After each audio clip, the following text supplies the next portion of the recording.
Deputy Commissioner of Police in charge of crime, Fitz Bailey, this morning says the 50-year-old man in police custody in relation to the murder of 20-year-old Kenice Jackson has confessed to the crime.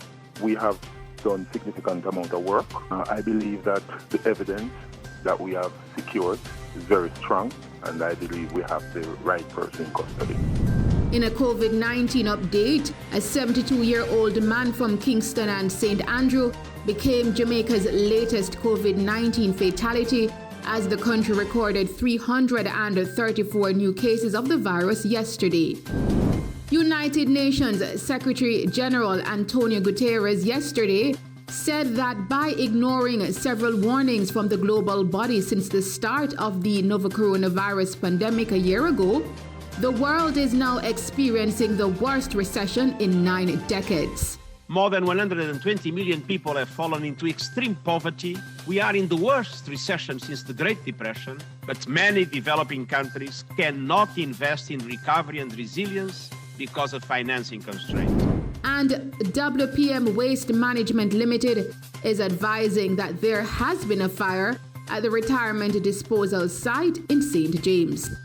Around 2 a.m., our fire warden alerted the landfill manager, who alerted me. From there, our fire protocols would have kicked in, and all members of the team, including the Jamaica Fire Brigade, was on site to extinguish the blaze.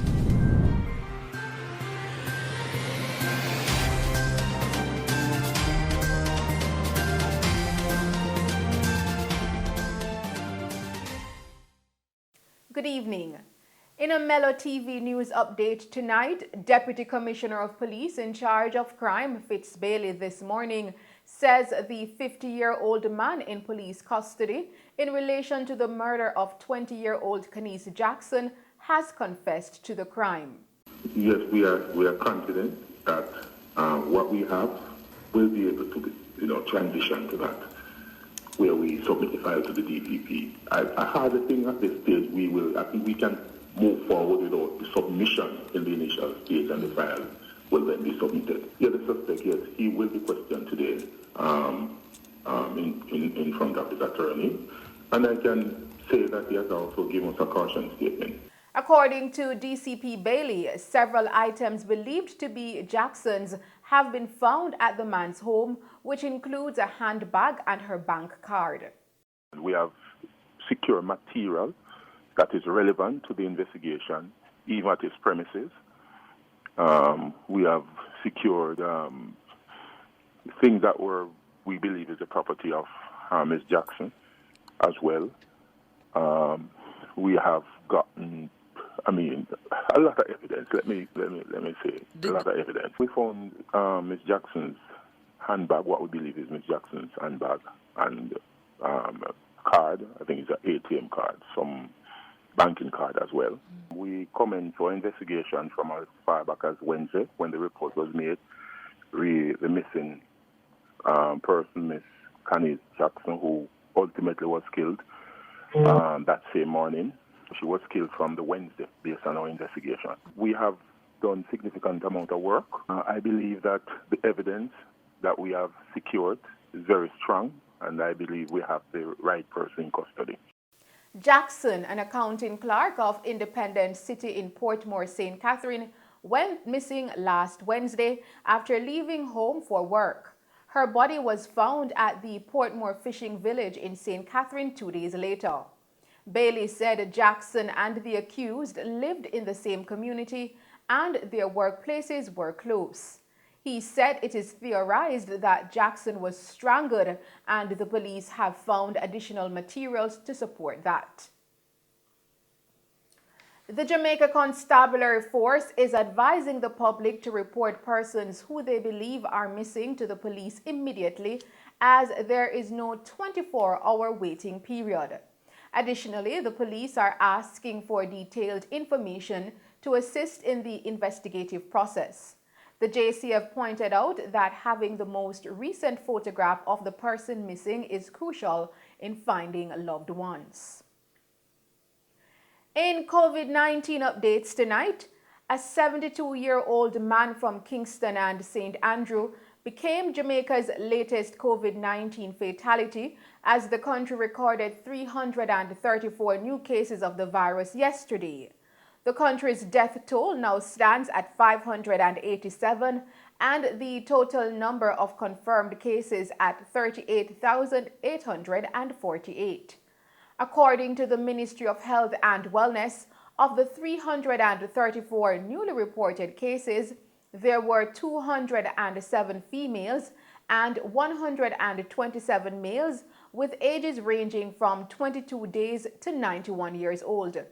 The new cases were recorded in Kingston and St. Andrew with 87 cases, St. James 31, St. Catherine 38, Westmoreland 7, Clarendon 18, St. Anne 21, St. Mary 17, St. Elizabeth 36, Manchester 35, Hanover 5, Portland 29, Trelawney 4, and St. Thomas 6.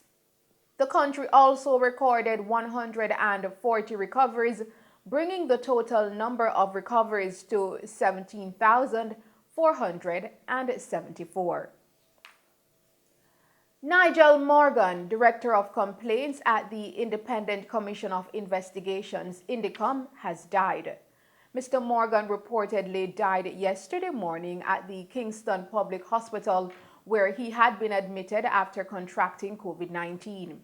He has been a member of INDECOM since 2011.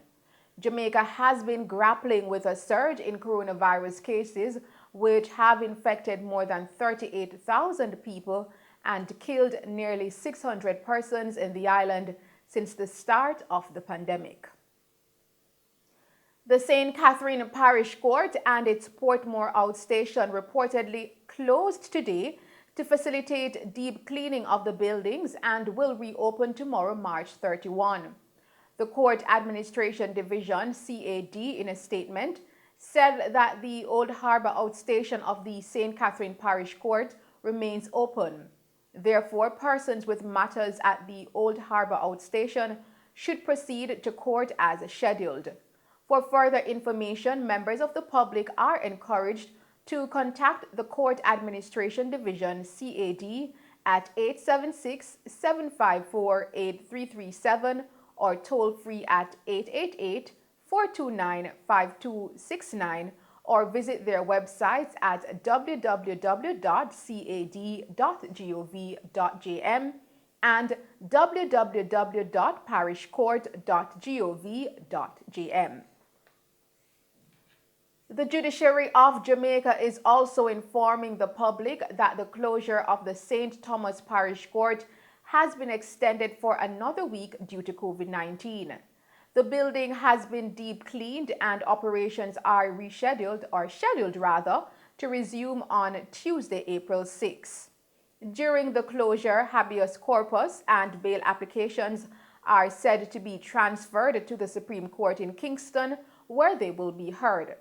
For further information, members of the public are encouraged to contact the Court Administration Division, CAD, at 876-754-8337 or toll free at 888-429-5269 or visit their websites at www.cad.gov.jm and www.parishcourt.gov.jm. United Nations Secretary General Antonio Guterres yesterday said that by ignoring several warnings from the global body since the start of the novel coronavirus pandemic a year ago, the world is now experiencing the worst recession in 9 decades. Guterres made the assertion during a virtual meeting and a press briefing as the United Nations welcomed a new initiative being explored jointly by Prime Ministers Andrew Holness of Jamaica and Justin Trudeau of Canada to rescue some of the most vulnerable countries from the recession. The pandemic has cost over 2.7 million lives. More than 120 million people have fallen into extreme poverty. We are in the worst recession since the Great Depression, Richer countries have benefited from an unprecedented $16 trillion of emergency support measures, preventing a downward spiral and setting the stage for recovery. But many developing countries cannot invest in recovery and resilience because of financing constraints. The least developed countries have spent 580 times less in per capita terms on their COVID-19 response than advanced economies. This division is starkly reflected in global access to vaccines. Many developed countries are on the brink of mass vaccination. In developing countries, this could take months, if not years, further delaying a global recovery. We face the specter of a divided world and a lost decade for development. Excellencies, we are on the verge of a debt crisis.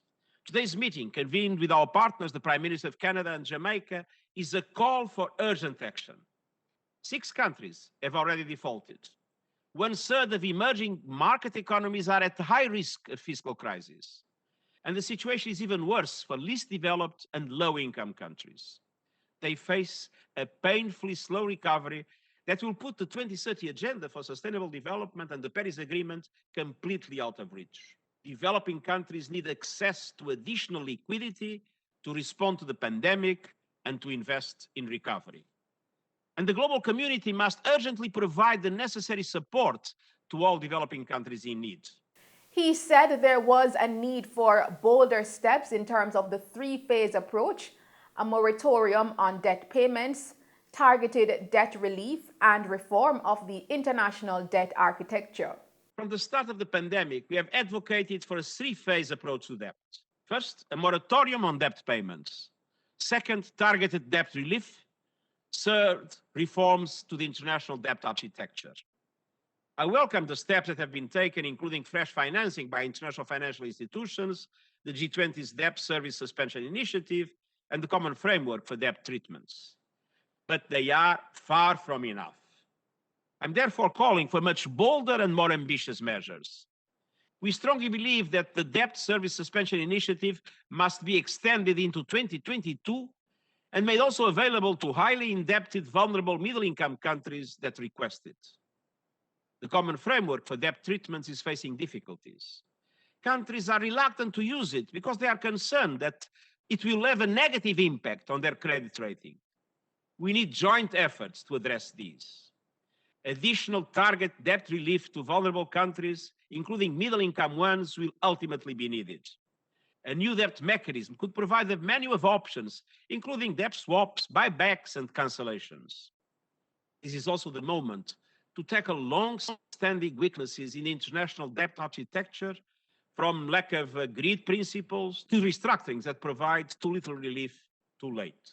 Excellencies, ultimately, we need a shift in mindsets towards responsible borrowing and lending, accepted by debtor and creditor countries, investors, market participants, credit rating agencies, and international organizations. We need a time-bound open dialogue to build trust and transparency in a systemic and inclusive way. Together, with collective resolve, we can help all countries invest in response, recovery, and a more sustainable and resilient future. For his part, Prime Minister Andrew Holness, in his presentation at this high-level meeting with heads of state and government on the international debt architecture and liquidity, co-convened by Canada, Jamaica, and the United Nations, said he welcomed the interest of the G20 group to establish a debt service suspension initiative, DSSI, which was extended to 2021. I am encouraged by the continued active participation in this important initiative on financing for development in the era of COVID-19 and beyond. Countries are indeed fighting on all fronts to meet the multidimensional health, social, and economic crises created by the pandemic. At the forefront of the challenges we face are those related to debt sustainability and the need for increased liquidity. The elevated debt risk that confront developing countries, particularly those that were already grappling with high debt burdens, require urgent action by the international community. We therefore welcome the efforts made by the G20 to establish the Debt Service Suspension Initiative, the DSSI, which has been extended through June 2021. However, we urge that it be further extended to at least the end of this year and ideally to the end of 2022. Mr. Holness also pointed out that while there is recognition that low-income countries are high risk, it must be understood that there are also middle-income countries with high risks. While recognizing that many low-income countries are at high risk of debt distress, there are several middle-income countries that are also at risk. Whether they too will fall into distress depends on the depth and duration of the impact of the pandemic. Small island developing states, which are heavily reliant on tourism and remittances, are particularly vulnerable. We therefore call for an expansion of the DSSI to include vulnerable middle-income countries that request debt forbearance. Private creditors play a much more prominent role today in relation to the sovereign debt issued by developing countries. We must, therefore, engage them and the credit rating agencies within the context of our deliberations on debt sustainability if we are to get more countries to participate. The special drawing rights is an international reserve asset created by the International Monetary Fund, IMF, in 1969 to supplement its member countries' official reserves. In commenting on it, Prime Minister Holness also noted the support shown towards the call for the International Monetary Fund to issue new allocation of SDRs. There are significant signs of progress on the liquidity front, and I'm pleased to note the support being shown to our call for the IMF to issue a new allocation of SDRs, as was done in the 2009 global financial crisis. At the systemic level, we continue to see the need for the establishment of a sovereign debt resolution mechanism. This will provide a framework within which sovereign debtors and their various creditors can collectively negotiate restructuring agreements in an orderly fashion, subject to agreed rules and procedures. Such a mechanism should include features that effectively address the long-standing problem of holdout creditors. Lastly, I emphasize the important role that can be played by innovative financial instruments such as debt buybacks and debt swaps, state contingent debt instruments, and specialized liquidity funds such as those proposed by Costa Rica and ECLAC. In other news, the Pan American Health Organization PAHO Director, Dr. Kenice Jackson, is urging member countries to maintain coronavirus COVID-19 protocols and safeguards, even as vaccinations get underway in a number of territories. Speaking during PAHO's recent COVID-19 digital briefing, Dr. Jackson said that maintaining the measures is imperative, particularly against the background of increases in infections and deaths in several countries, and especially in light of the upcoming Easter holidays, traditionally marked by heightened activities. While acknowledging that cases were plateauing and declining in some regional states, Dr. Jackson voiced concern that they were spiraling upwards in others. She described the latter scenario as, quote, an active public health emergency, which indicates that the COVID-19 virus is not receding, nor is the pandemic starting to go away, end quote. The director said that while the deployment of vaccines through the World Health Organization WHO COVID-19 Vaccine Global Access COVAX facility is underway, and all participating countries in Latin America and the Caribbean are expected to receive their first shipments by early April, those allocations are not adequate to protect the vulnerable groups being initially targeted. Effective today, the Transport Authority has implemented new measures for submission of applications for all categories of public passenger vehicles and commercial carriers to reduce the risk of exposure to the COVID-19 virus. The authority says as of today, Hackney stage and express carriages and commercial carriers applicants are encouraged to utilize the authority's online application portal at www.ta.org.jm to access the online application portal. Customers must have an active email account and either credit, Visa debit, or prepaid credit cards to make payment for transactions. Persons requiring support with their online application may contact the authority's customer center at 1-888-991-5687 during the hours 7 a.m. to 9 p.m. daily, and where necessary, make an appointment to see a customer care representative. The Transport Authority said that persons without an appointment will be charged a penalty of $10,000. Applicants may also drop off applications at the Halfway Tree Transportation Center, Montego Bay Metro Company Limited, Downtown Municipal Transport Center Water Lane, and the TA's Operations Division at 107 Maxfield Avenue. New and renewal route taxi operators should continue to submit applications to any of the 41 approved route taxi associations in their parish of operation. In the meantime, the authority said it is in discussions with route taxi associations to collect other PPV license applications, such as Hackney carriages, from customers at a small fee. The authority is also encouraging all its customers to utilize the low contact options for submitting their applications and reducing their risk of exposure to COVID-19.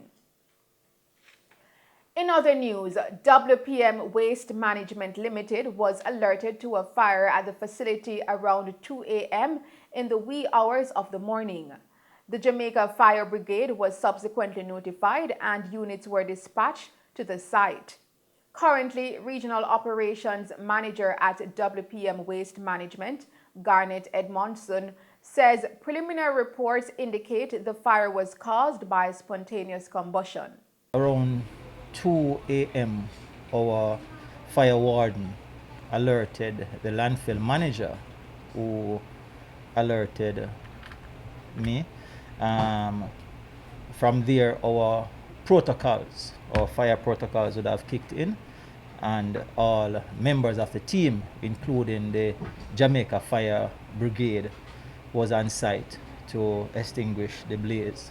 Based on what we are seeing on the ground and also the report from the fire warden, it would point to a spontaneous combustion.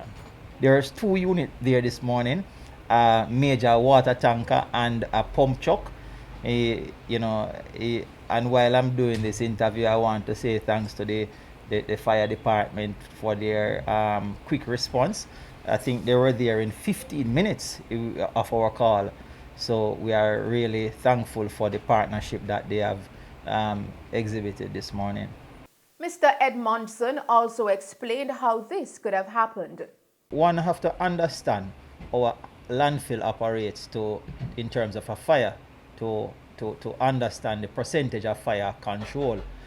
The visual effects that you're seeing and also the smoke nuisance, that we have that, we would say, 60 to 70% under control. The fire itself also, the surface fire is under control, but based on our investigation and years of experience with these things, we realize that 90% point to spontaneous combustion and shows that there is fire underground. Remember, the landfill is a big compost heap, and it's not even a true compost heap because we do not presently separate our garbage. So all the flammable materials are inside that landfill there. So the least spark you have a combustion. So we will have to spend some days now, after the smoke has cleared, after the fire is clear, to excavate out whatever fire is under there and pack cover material to fill the area. So we will have this fire and smoke under control before day end, but the remedial work will continue maybe up to a week. He further added that this is not something that the NSWMA wants to happen. However, this occurrence is somewhat common to landfills. Let me use this opportunity to apologize on behalf of the entire National Solid Waste Management Authority. And before I did this interview, I spoke to our executive director, who should be on his way here also. We want to extend our apology, sincere apology to the residents and every person in Western Jamaica. This is not something that we want to happen, but we all understand that these things are common to landfill. You visit landfills in Florida, all over, they have their spontaneous combustion and they are doing proper separation, to assure the residents who live in close proximity to the landfill. We have had a similar situation before, and even minor ones. And I have given them assurance that within hours we would have the smoke under control, and that promise was kept. I want to give them the same promise today, that we are working assiduously. The entire team is there. We pull out all the resources, the excavators, the front-end loaders, the D8, D9, the trucks are there. Presently we have around 10 trucks on site, 2 excavators, we have the D8, D9 and the front-end loader, along with the fire service there. So it's a full complement of team there. With the resources there and with the team that we have there, the experienced team, I can give them my assurance that by the end of the day, we should return to normal. In accordance with the environmental permit granted to the NSWMA by the National Environment and Planning Agency, NEPA, the incident has been reported to the agency and a timeline provided for smothering the smoke.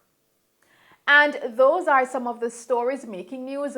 We will return with other stories, with the National Solid Waste Management Authority copying 2 awards at the 4th staging of the Ministry of Finance and Public Service and the Private Sector Organization of Jamaica's Public Bodies Corporate Governance Awards.